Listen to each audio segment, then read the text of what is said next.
ఈ సహోదరి పేరు ఉమా అండి. రాజమండ్రి నుంచి దహించు అగ్ని మందిరానికి వస్తున్నారు.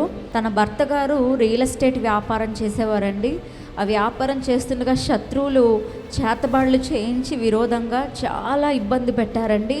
ఆ సమయంలో ఈ సహోదరి హైదరాబాద్లో ఉన్నారు. వాళ్ళ అమ్మగారిని దహించు అగ్ని మందిరానికి వెళ్ళమని చెప్పారంట. వాళ్ళ అమ్మగారిది రాజమండ్రి.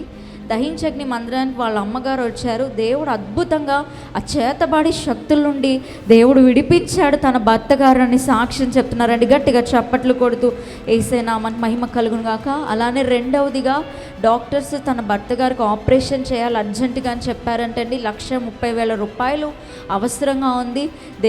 ఆ సమయంలో దేవుడు అద్భుతంగా ఆ ధనాన్ని సమకూర్చి ఆపరేషన్ జరిగించుటకు సక్సెస్ఫుల్గా చేయటకు దేవుడు కృపనిచ్చారని సాక్ష్యం చెప్తున్నారు. గట్టిగా చప్పట్లు కొడుతూ యేసయ్య నామానికి మహిమ కలుగును గాక. మూడవ సాక్ష్యం ఏంటంటే, ఆర్థిక ఇబ్బందులు బట్టి లాస్ట్ ఇయర్ బిడ్డలు స్కూల్లో జాయిన్ అవ్వలేదండి. కానీ ఇయర్ పిల్లల్ని స్కూల్లో మంచి స్కూల్లో చేర్చుకోవడానికి దేవుడు కృపనిచ్చారని సాక్ష్యం చెప్తున్నారు.